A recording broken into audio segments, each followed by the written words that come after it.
Você já teve a sensação de que está puxando o próprio tapete? De que justamente quando tudo começa a dar certo, algo dentro de você muda? Você procrastina, você se distrai, você cria um problema onde não existia nenhum. E, de repente, aquilo que estava prestes a acontecer desmorona. Não estou falando de falta de sorte, nem de azar, nem de não era para ser. Estou falando daquele momento muito específico, em que a linha de chegada está logo ali, e exatamente ali você trava.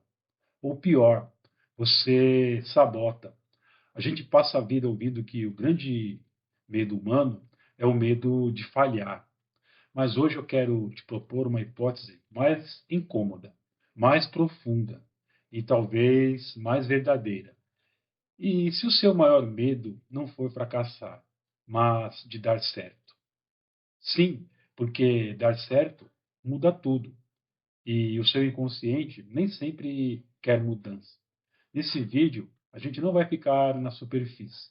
Nós vamos mergulhar lá onde as decisões não são conscientes, lá onde você não escolhe, mas repete. Então, nós vamos usar três lentes: a psicanálise, a neuropsicologia e a filosofia. Porque o medo do sucesso não é só psicológico, não é só biológico e não é só existencial. Ele é tudo isso ao mesmo tempo. Então, nós vamos começar falando sobre a psicanálise e o sucesso como ameaça. Vamos começar falando de Freud. Em 1916, ele descreveu um fenômeno clínico curioso. Pessoas que fracassavam justamente quando estavam prestes a vencer. Ele chama isso de os arruinados pelo êxito. Parece absurdo, mas não é. Para o inconsciente, o sucesso pode ser vivido como culpa, como traição, como perigo. Agora, pensa comigo. Uma pessoa cresce ouvindo: dinheiro corrompe, gente rica é egoísta, quem sobe demais esquece de onde veio. Essa pessoa internaliza isso. Isso vira estrutura psíquica. Agora, quando ela começa a prosperar, não é só alegria, é conflito. Porque crescer significa contrariar essas crenças. O inconsciente, ele reage criando sabotagem. Um exemplo cotidiano. Você finalmente começa a ganhar mais dinheiro e, sem perceber, começa a gastar de forma impulsiva, ou perde oportunidades importantes, ou entra em conflitos desnecessários. Não é falta de controle, é um mecanismo de compensação inconsciente. Outro exemplo: alguém que vem de uma família onde ninguém estudou, passa em uma universidade de alto nível e começa a sentir um desconforto enorme, síndrome do impostor, autocrítica excessiva, vontade de desistir. Por quê? Porque crescer nesse caso é ultrapassar os próprios pais. E para o inconsciente, isso pode ser vivido como deslealdade. Na linguagem psicanalítica, o sucesso pode ativar o superego punitivo, uma instância interna que cobra, critica e pune.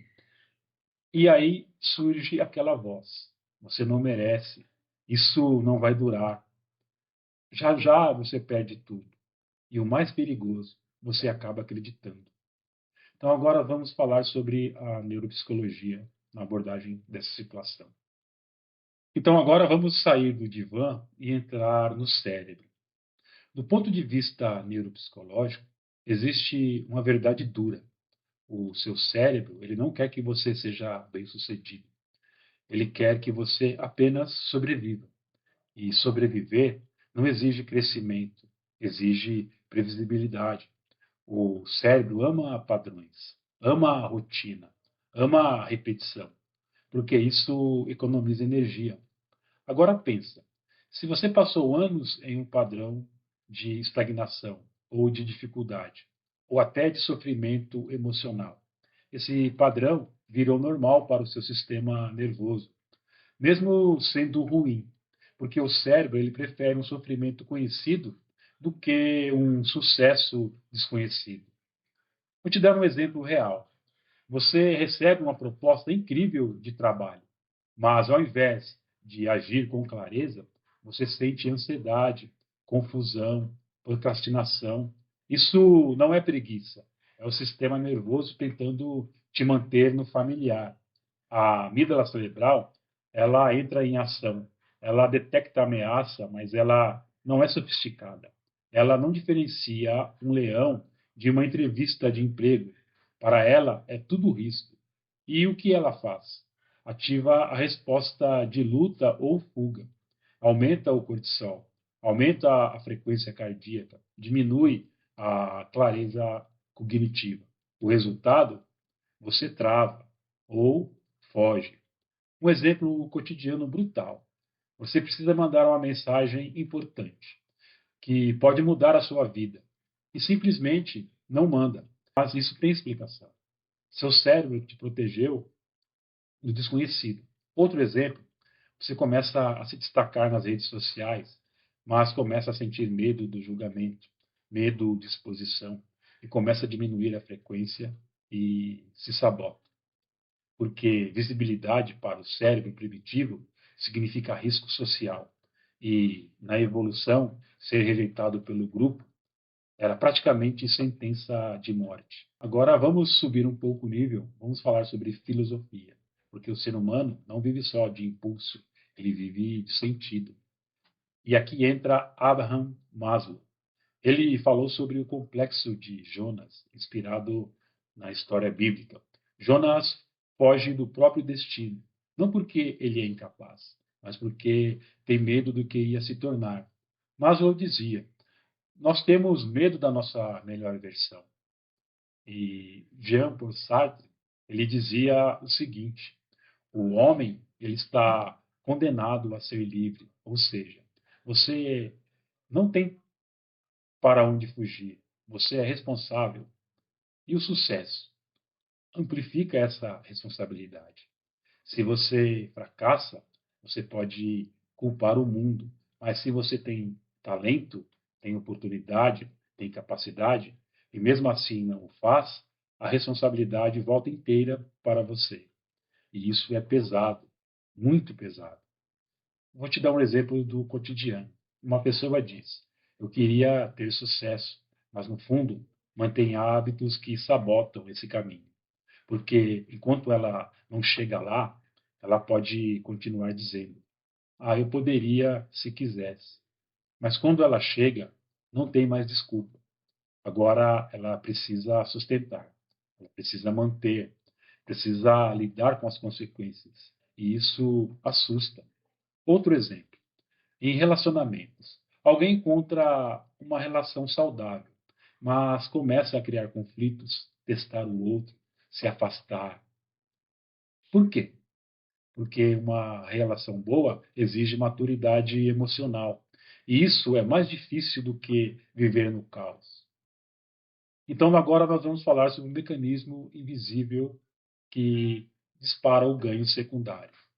Então, agora junta tudo isso: psicanálise, neuropsicologia, filosofia, e surge um conceito central: o ganho secundário. O que você ganha continuando como está? Existe ganho no fracasso, existe ganho na estagnação. Exemplos: se você não cresce, você não é criticado. Se você não se expõe, você não é rejeitado. Se você não tenta, você não falha. E, principalmente, você não precisa se responsabilizar. O inconsciente calcula. Ele escolhe o caminho mais seguro, mesmo que seja menor. Então, como parar de se sabotar? Como sair disso? Primeiro, desmistifique. Isso não é fraqueza. Isso é uma estrutura humana.